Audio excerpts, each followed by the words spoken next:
창세기 12장 1절에서 5절 말씀을 제가 받들어 봉독하겠습니다. 여호와께서 아브라함에게 이르시되 너는 너의 고향과 친척과 아버지의 집을 떠나 내가 내게 보여줄 땅으로 가라. 내가 너로 큰 민족을 이루고 내게 복을 주어 내 이름을 창대하게 하리니 너는 복이 될지라. 너를 축복하는 자에게는 내가 복을 내리고 너를 저주하는 자에게는 내가 저주하리니 땅의 모든 족속이 너로 말미암아 복을 얻을 것이라 하신지라. 이에 아브라함이 여호와의 말씀을 따라갔고 롯도 그와 함께 갔으며 아브라함이 하란을 떠날 때에 75세였더라. 아브라함이 그의 아내 사레와 조카 롯과 하란에서 모은 모든 소유와 얻은 사람들을 이끌고 가나안 땅으로 가려고 떠나서 마침내 가나안 땅에 들어갔더라. 아멘. 오늘은 추수감사절입니다.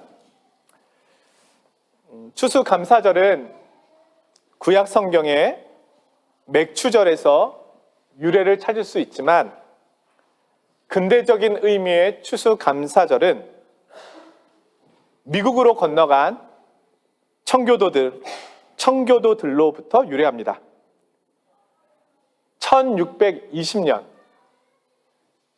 지금부터 약 400년 전이죠. 가을에 미국을 건너간 102명의 청교도들이 추운 겨울과 혹독한 환경을 지내면서 1년 후에는 반 이상이 목숨을 잃고 50여 명만이 남았습니다. 그 다음의 가을, 그들은 첫 수확을 얻고 하나님께 이렇게 기도하였다고 합니다. 우리는 대서양을 건너와 여러 친구들을 잃었습니다. 그러나 하나님은 우리에게 기대했던 것보다 더 많은 것을 주셨습니다. 하나님의 은혜에 감사하며 하나님께 첫 열매를 드리나이다. 오늘 우리도 여기 계신 많은 분들이 태평양을 건너서 프랑스까지 왔습니다. 코로나19와 경제 위기 등 많은 어려움 가운데서 2022년도 추수감사절을 맞이하였습니다. 오늘 우리가 하나님 앞에 드리는 고백도 청교도들이 드렸던 고백과 다르지 않습니다. 우리는 때로 사랑하는 이들과 헤어지기도 하였습니다. 하지만 하나님께서는 우리에게 우리가 기대했던 것보다 더 많은 것을 주셨습니다.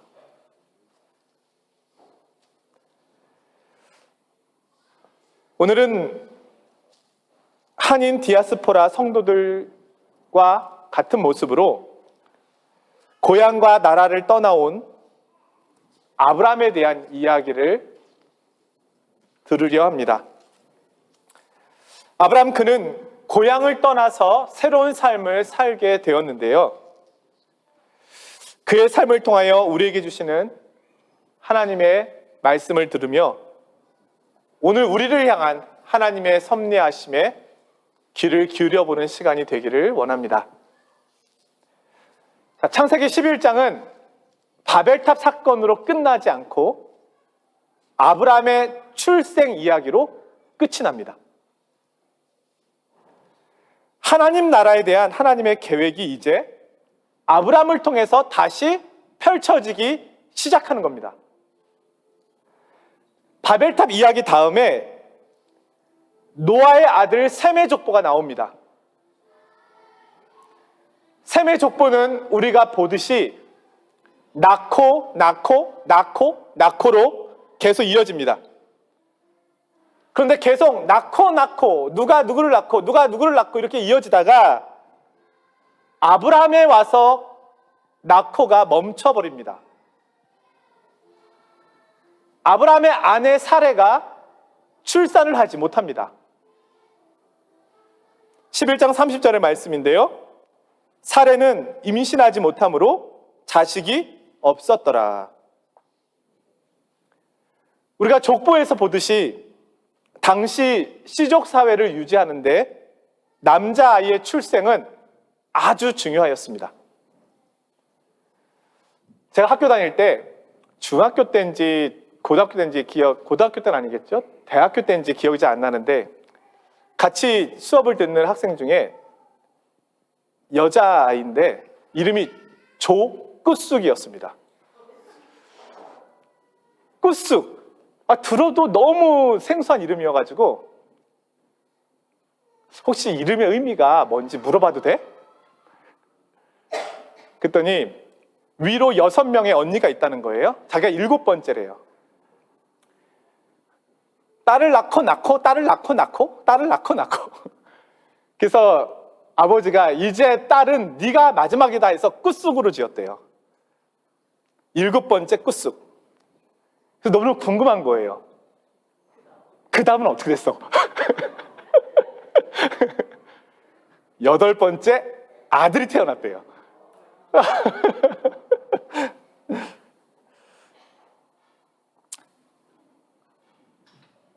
시족 사회에서 아들은 중요합니다. 오늘날 아들은 별로 우리끼리 다 알잖아요. 예. 그러나 이전에는 그렇지 않았습니다. 그런 사회 속에서 아브라함이 아이가 없다는 것은 그 사회에 적응하고 정착하는데 너무 힘든 일입니다. 아브라함과 사레 부부뿐만이 아니라 다른 친척들까지도 모든 관심은 아들의 출산입니다. 하지만 그것이 마음대로 되는 일은 아닙니다. 또 하나님께서는 인간을 창조하신 후에 생육하고 번성하여 땅에 충만하라 명령하셨습니다. 이것을 인류 최초의 문화 명령이라고 말합니다. 그런데 아브람과 사라가 생육하고 번성할 수 없었습니다. 이런 관점에서 볼 때 아브람과 사레는 큰 좌절의 경험을 하고 있었던 겁니다. 그들은 아들이 없음으로 인하여 사회 속에서 가정 안에서 힘겨운 삶을 살고 있었습니다. 이러한 때에 하나님께서 아브람에게 나타나신 겁니다. 하나님께서는 아브람을 부르시고 말씀하십니다. 너는 너의 고향과 친척과 아버지의 집을 떠나 내가 내게 보여줄 땅으로 가라. 근데 만약에 이런 상황 속에서 하나님께서 나타나시면 무엇이라고 말씀하셔야 될까요? 아브람과 사레의 형편을 하나님께서 정말로 아신다면 이렇게 말씀하셔야 되는 거 아닙니까? 그동안 너희의 눈물과 너희의 어려움을 내가 보아왔다. 염려하지 말라. 너희 기도가 내 귀에 전달되었다. 내년 이맘때에 너희 가정에 아이의 울음소리가 들릴 것이다. 나는 여호와 너희의 하나님이니라. 이렇게 하면 우리는 하나님이 이렇게 일하실 것이라고 하는 어떤 기대감 속에서 뭔가 좀 멋진 장면이 연출되잖아요.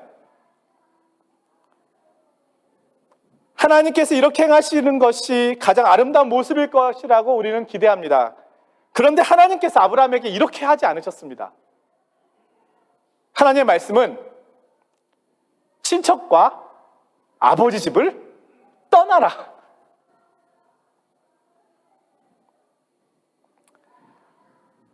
사랑하는 성도 여러분, 하나님께서 아브라함에게 떠나라고 말씀하시는 것, 그것은 단지 고향을 떠나라는 말씀이 아닙니다. 그것은 혈연적, 문화적, 종교적, 유대 관계를 끊으라는 의미입니다. 넓은 의미에서 이 말씀은 과거 세대하고 단절되라는 의미입니다. 이들의 문화는 자신들의 씨족을 번성케 하고 이 땅의 번영을 위해서 사는 것이 최고의 목적이었습니다. 그런데 하나님께서는 아브라함에게 그 이전의 세대가 살던 방식이 아닌 다른 방식으로서의 삶을 살라고 말씀하는 것입니다. 또한 이 일에는 하나님의 놀라운 계획이 담겨 있습니다. 그것은 이전에 죄와 심판으로 악순환되고 있었던 그 고리를 끊으시겠다는 말씀이기도 합니다. 이제 더 이상 이전의 역사를 반복하지 않고 새로운 시대, 새로운 출발을 시작하시겠다는 하나님의 계획입니다. 우리는 창세기 3장에서 11장까지의 모습을 통해서 인류의 죄로 인한 비극의 역사를 보았습니다. 하나님께서는 이제 그 연결고리를 끊으시겠다고 마음먹으십니다. 그러기 위해서는 아브라함은 떠나야 했던 겁니다. 새로운 역사와 새로운 시대가 그를 통하여 펼쳐지게 되는 겁니다. 후에 하나님께서는 아브라함에게 인간의 노력과 수고로는 불가능한 때를 기다리시고 하나님의 능력과 약속으로만 이루어지는 출산을 경험하게 하십니다. 마치 만물이 하나님의 말씀의 창조의 능력으로 탄생한 것처럼 아브라함의 후손은 창조된 것처럼 출생합니다. 그를 통하여 새로운 세상의 출발이 이루어지게 됩니다. 사랑하는 성도 여러분, 여기 계신 성도님들은 대부분이 고향과 아버지 집, 고국을 떠나신 분들입니다. 물론 이것은 육체적인 것만 의미하는 것이 아니라 정신적, 마음적인 것도 의미합니다. 이처럼 하나님께서 우리를 떠나시게 하실 때 새로운 출발의 기회가 생깁니다. 하나님께서 왜 우리로 하여금 떠나게 하실까요?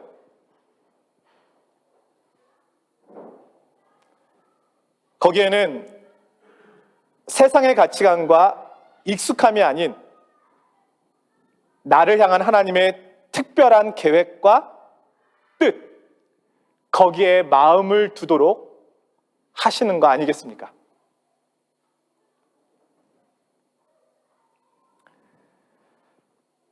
이 내용은 통역이 없는 내용이라서 우리 희씨가 되게 당황할 것 같은데 알아서 하시겠죠?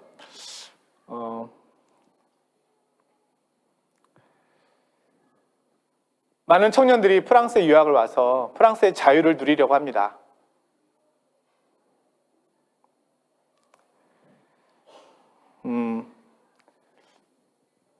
새로운 출발을 이렇게 꿈꾸는 거죠. 하지만 하나님의 계획은 그것과 다를 수 있습니다. 하나님이 여러분을 고국에서 떠나게 하신 데는 프랑스 국민으로서가 아니라 한국인 국민으로서가 아니라 하나님 나라의 백성으로 살도록 하기 위함입니다. 우리 청소년들 보면 이런 친구들이 있어요. 전 잘 모르겠지만 근데 저희 집 애들도 그래요. 자신들에게 유익하면 나는 프랑스식이야. 네. 또 자신들에게 또 유리한 거, 설날이라든지 이럴 때 또 자신들에게 유리하면 나는 한국식이야. 세뱃돈 달라는 거죠. 어떤 경우에는 나는 한국인도 아니고 프랑스인도 아니야. 또 어떤 경우는 나는 한국인이기도 하고 프랑스인이기도 해. 그러나 우리의 시민권은 하늘에 있습니다. 우리는 프랑스인, 한국인, 이것이 중요한 게 아닙니다. 우리는 하나님 나라의 백성입니다. 그것을 위해서 떠나게 하셨다는 겁니다.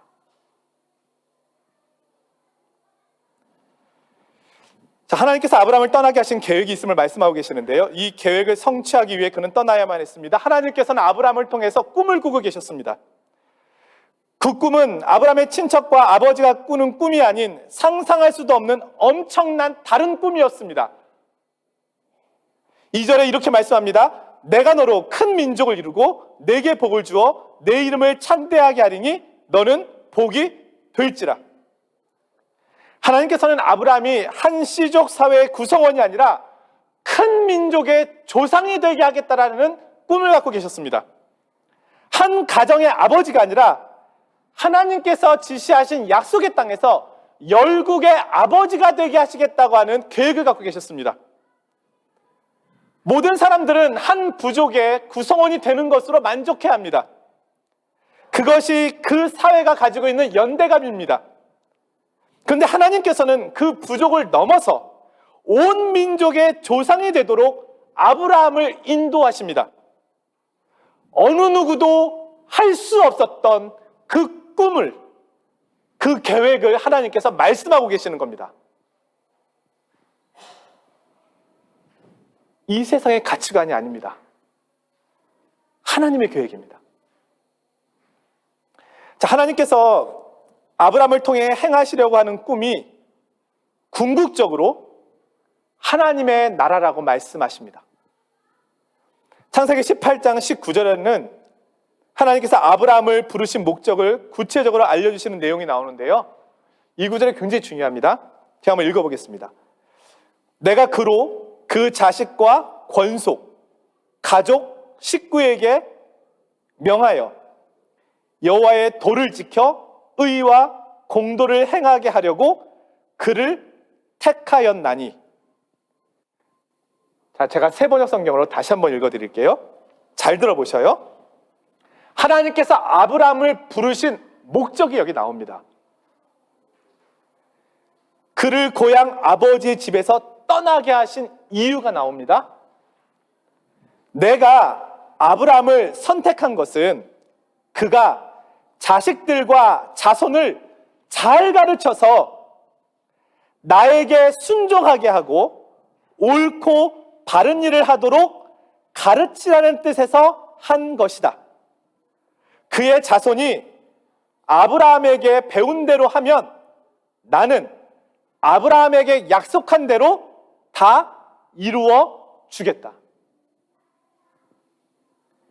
이 내용을 오늘 본문에서는 복이라는 단어로 말합니다.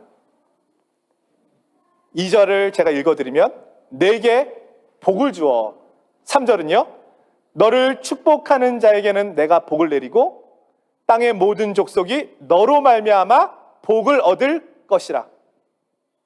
우리가 일반적으로 생각하는 복은 잘 먹고 잘 살고 성공하고 건강하고 이런 것입니다. 가족들 모두 어려움 없이 잘 사는 것입니다. 이것이 행복입니다. 그런데 하나님께서 아브라함에게 말씀하신 복은 이것이 아닙니다. 개인을 넘어 가문을 넘어 하나님 나라의 복을 주시려고 합니다. 다시 한번 18장 19절 말씀을 제가 한번 읽어드릴게요. 내가 그로 그 자식과 권속, 가족과 식구에게 명하여 여호와의 도를 지켜 의와 공도를 행하게 하려고 그를 택하였나니. 여호와의 도를 지켜 의와 공도를 행하게 하는 것. 이것이 땅의 모든 민족이 받게 될 복입니다. 의와 공도가 실천되는 사회가, 공동체가 만들어져서 그 사회에서 살게 되는 것이 복입니다. 이 말씀이 부분적으로 이스라엘 민족 가운데 성취되었던 때가 있습니다. 다윗 왕 때입니다. 하나님 나라의 맛보기를 보여주신 때입니다. 사무엘하 8장 15절인데요.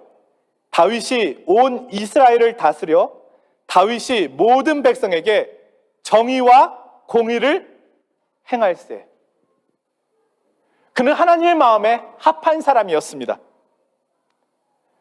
그리고 예수 그리스도는 다윗 왕의 후손으로 오셔서 이 말씀을 성취하십니다.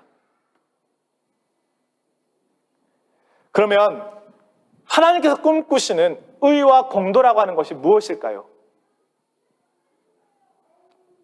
그것을 율법으로 요약하면 하나님 사랑과 이웃 사랑이 이루어지는 것을 말합니다. 의와 공도는 하나님의 형상으로서의 인간이 그 자체만으로 존중받게 되는 것을 말합니다. 그들이 가난하든 약하든 하나님에 대한 두려움으로 인하여 돌봄을 받게 되는 것을 의미합니다. 모세오경에 나오는 하나님의 율법의 말씀이 실현되는 것을 의미합니다. 예수님께서 이 세상에 계실 때 이것을 보이셨습니다. 주님께서는 이기심에 붙잡힌 부자들과 권력자들을 책망하셨습니다.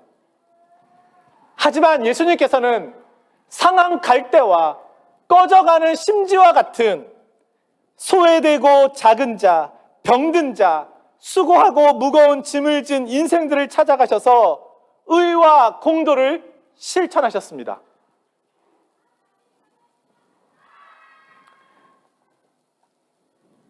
아브라함은 온 열방에 이 하나님의 나라를 전하고 이 하나님의 나라가 세워지도록 하기 위하여 부름을 받았다는 것입니다. 하나님의 꿈이 얼마나 큽니까? 아담이 실패했고 노아가 실패했고 이제 하나님께서 아브라함을 통하여 그것을 이루시겠다는 겁니다.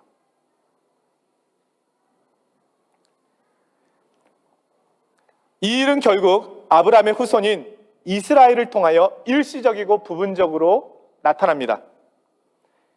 이스라엘이 먼저 하나님의 은혜를 경험하고 의와 공도로 이루어진 사회를 만들어갈 때 열방이 그 모습을 보고 자신들이 가야 될 방향과 길을 알게 된다는 겁니다. 그리고 결국 그 나라를 함께 꿈꾸게 되는 것입니다. 아브라함은 하나님을 통해 이 꿈을 꾸었습니다. 이것을 위하여 아브라함은 순종한 것입니다. 히브리서 11장 8절 11절에 보면 이 내용이 다시 부연 설명되는데요. 자, 믿음으로 아브라함은 부르심을 받았을 때에 순종하여 장래의 유업으로 받을 땅에 나아갈새 갈 바를 알지 못하고 나아갔으며 믿음으로 그가 이방의 땅에 있는 것 같이 약속의 땅에 거류하여 동일한 약속을 유업으로 함께 받은 이삭 및 야곱과 더불어 장막에 거하였으니 이는 그가 하나님이 계획하시고 지으실 터가 있는 성을 바랐습니다. 하나님이 계획하시고 지으실 터가 있는 성을 바랐습니다. 결국 아브라함이 바라본 것은 의와 공도가 실현되는 하나님이 지으시는 그 나라였습니다. 아브라함은 하나님께서 자신의 순종을 통해 그 나라가 이루어지기를 기대하였습니다. 오늘 본문 12장 3절 말씀은 이것을 더 분명하게 보여줍니다. 땅의 모든 족속이 너로 인하여 복을 얻을 수 있도록 너를 축복하는 자에게는 내가 복을 내리고 너를 저주하는 자에게는 내가 저주할 것이다. 이 땅의 모든 족속이 아브라함처럼 하나님을 경외하고 순종할 때 복을 받게 됩니다. 아브라함을 축복한다는 말은 아브라함과 같은 믿음의 길을 지지하고 따르는 것을 의미합니다. 아브라함을 저주한다는 말은 아브라함이 걸어간 그 믿음의 길과 순종의 길을 적대시하는 것을 의미합니다. 결국 아브라함의 믿음과 순종을 통해 그의 모습을 따라가고 있는 그들이 아브라함이 받은 복을 받게 되는 겁니다. 그 복은 하나님의 나라를 소유하게 되는 것입니다. 이 일을 위하여 하나님께서 오늘 아브라함에게 떠나라고 말씀하십니다. 아브라함은 이 일에 순종합니다. 사랑하는 성도 여러분, 우리는 고향과 아버지 집을 떠나 살고 있습니다. 서로 다른 이유들이 우리 성도님들에게 있을 것입니다. 그러나 한 가지 분명한 사실이 있습니다. 하나님께서는 우리가 익숙함을 떠남으로 인하여 하나님을 소유하게 하십니다. 이것이 떠남의 이유입니다. 세상과 주변의 요구가 아닌 하나님의 계획과 목적에 집중하도록 나를 인도하십니다. 그리고 그것이 하나님의 나라입니다. 하나님에 대한 순종을 통해서 내가 서 있는 그곳이 회복과 치유, 은혜의 자리가 되도록 하십니다. 의와 공도가 회복됩니다. 하나님 사랑과 이웃 사랑이 회복됩니다.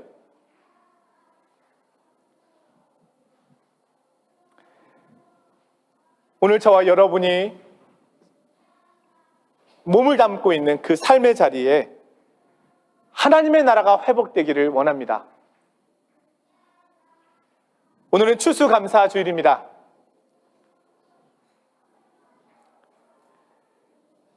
우리가 기대했던 것보다 더 많은 것을 하나님께서 이미 주셨습니다. 하나님께서는 나에 대하여 꿈을 꾸고 계십니다. 그것은 아브람처럼 세상에 속한 자가 아닌 하나님 나라에 속한 자로 살아가는 것입니다. 여러분의 가문을 위해 살지 마시고 프랑스인으로 한국인으로 살지 마시고 하나님 나라의 백성으로 살아가십시오. 오늘 우리를 이 놀라운 일에 불러주신 하나님께 감사와 영광을 올려드리는 시간이 되기를 원합니다. 한 주간 동안도 주님의 충만하신 은혜가 성도님들 위해 가득하시기를 주님의 이름으로 축원드립니다.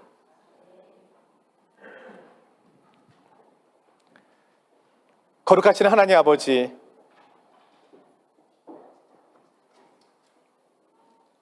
아브라함을 익숙함에서 떠나 새로운 길로 인도하셔서 그에게 하나님 나라의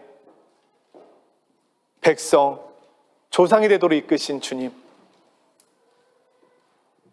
저희들로 하여금 머나먼 태평양을 건너와 낯선 곳에서 다시금 새롭게 출발할 수 있는 기회를 하나님 주셨습니다. 하나님, 가문을 위하여 사는 것이 아니고 사회적 성공을 위해서 사는 것이 아니라 하나님 나라의 백성으로 살기를 원합니다. 내가 프랑스인이든 내가 한국인이든 이것보다 더 중요한 하나님 나라의 시민권자로 살기를 원합니다. 주님, 그 뜻을 이루어 주시옵소서. 저희가 기대했던 것보다 더 많은 것으로 채워주신 주님, 오늘 감사의 이 절기에 모든 감사와 영광을 올려드리오니 주님 영광 받아 주옵소서. 예수 그리스도의 이름으로 기도드리옵나이다. 아멘. 네, 오늘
우리 감사 박수 하겠습니다. 예, 고맙습니다.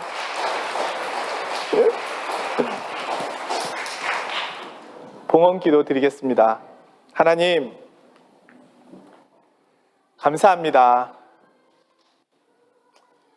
주님의 사랑과 은혜가 없었다면 저희가 어떻게 지금 여기에 있겠습니까? 저희가 이곳에서 예배드리고 있음이 하나님의 은혜요, 기적입니다. 하나님, 청교도들로 하여금 대서양을 건너게 하셨던 주님께서 저희들로 하여금 태평양을 건너게 하셨습니다. 배가 아닌 비행기로 왔지만 그들에게 주셨던 동일한 은혜들을 저희들에게 주셨음을 고백합니다. 오늘 추수감사절을 맞이하여 저희들이 기대했던 것보다 더 많은 것을 허락한 하나님 앞에 감사의 예물을 올려드립니다. 주님, 기쁘게 받아 주옵소서. 그리고 일평생 잊을 수 없는 하나님의 백성이 된, 하나님의 자녀가 된 기쁨과 감사함으로 살아가게 하여 주옵소서. 지금 오늘의 이 예배, 오늘의 이 예물을 주님께 올려드리오니 주님 기쁘게 받아 주옵소서. 예수님의 이름으로 기도드리옵나이다. 아멘.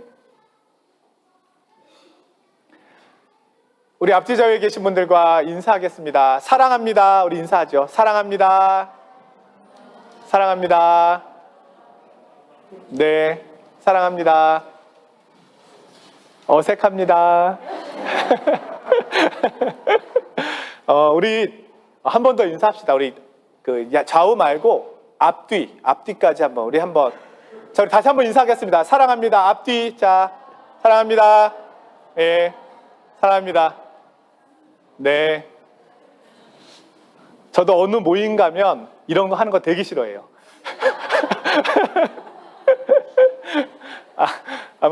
그냥 부끄럽고 또 막 나는 인사하려고 하는데 이분은 다른 데 보고 있고 그러면 나는 어딜 봐야 돼 싶기도 하고 아무튼 막 그런데 해야 그래도 한번 눈이라도 마주쳐야 더 이렇게 기억에 남더라고요. 예. 오늘 함께 이렇게 예배드린 우리 청소년부 또 우리 청년부 그리고 우리 성도님들 너무너무 반갑고 감사합니다. 오늘 여선교에서 준비한 그리고 또 익명의 성도님께서 준비한 빵까지 포함해서 풍성한 간식이 준비되어 있어요. 그러니까 예배 마치신 후에 간식을 꼭 드십시오. 드시고 나는 부모님이 사람 많은 데 가지 말라고 했다. 그것 때문에 겁이 나시거든. 나가실 때 이렇게 빵을 준비해 놓은 게 있다고 하니까 또 이제 받아가시면 되겠습니다. 근데 될 수 있으시면 여기 옆에 쌀에서 이렇게 함께 다과를 하시면 감사하겠습니다. 네? 오케이. 네, 그리고 방금 들어온 속보입니다. 연주회 5시에 연주회 끝나고 또 끝난 후에 또 이 쌀에서 리셉션이 있답니다. 리셉션이 환영 행사인가요? 뭐 그런 거죠. 맛있는 거 더 많답니다. 그러니까 연주회까지 오늘은 누리는 날이다. 입과 귀가 호강하는 날이다. 더도 말고 덜도 말고 추수감사절만 같아라. 그날이 이제 오늘이 되리라 생각합니다. 우리 다 같이 자리에서 일어나셔서 우리 찬양 하나 하겠습니다.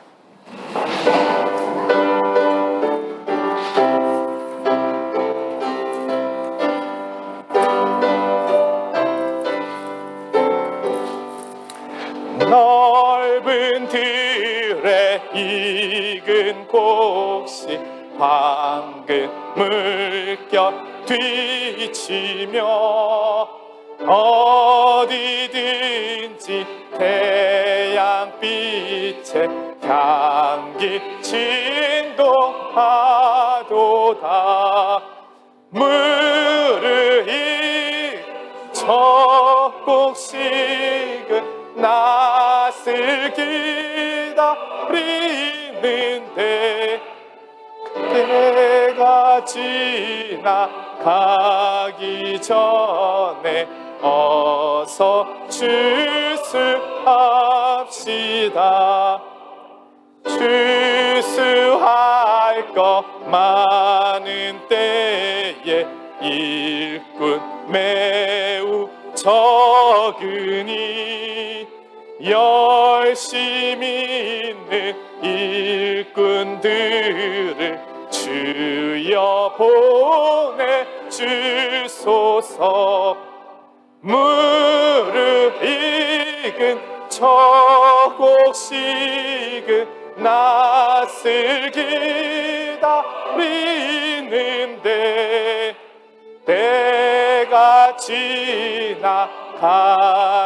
전에 어서 추수합시다.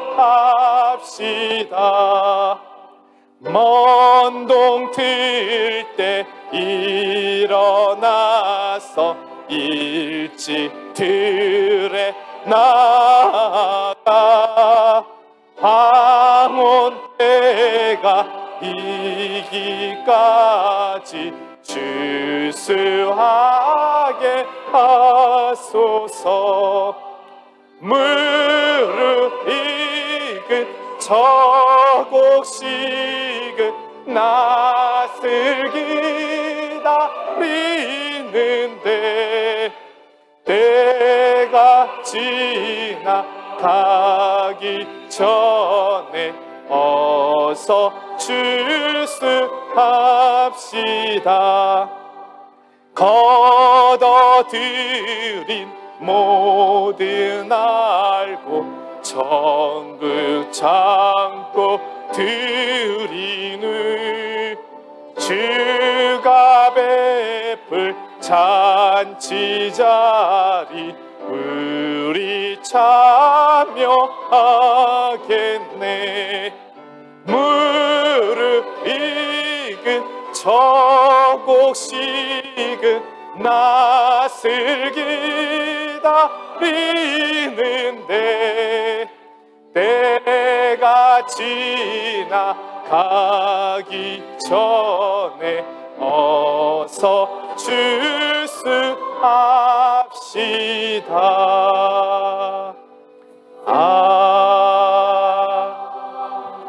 아멘. 제가 축도하겠습니다. 우리 주 예수 그리스도의 은혜와 하나님 아버지의 무한하신 사랑과 성령님의 위로교통 충만케 하심이 올 한 해도 지금까지도 저희가 기대했던 것보다 더 좋은 것으로 많은 것으로 채워주신 주님께 감사의 마음으로 예배를 드리며 돌아가는 사랑하는 주의 자녀들 머리 위에와 주의 몸된 교회 파리장로 교회 위에 그리고 온라인에서 예배드리는 연약한 지체들과 환우들 위해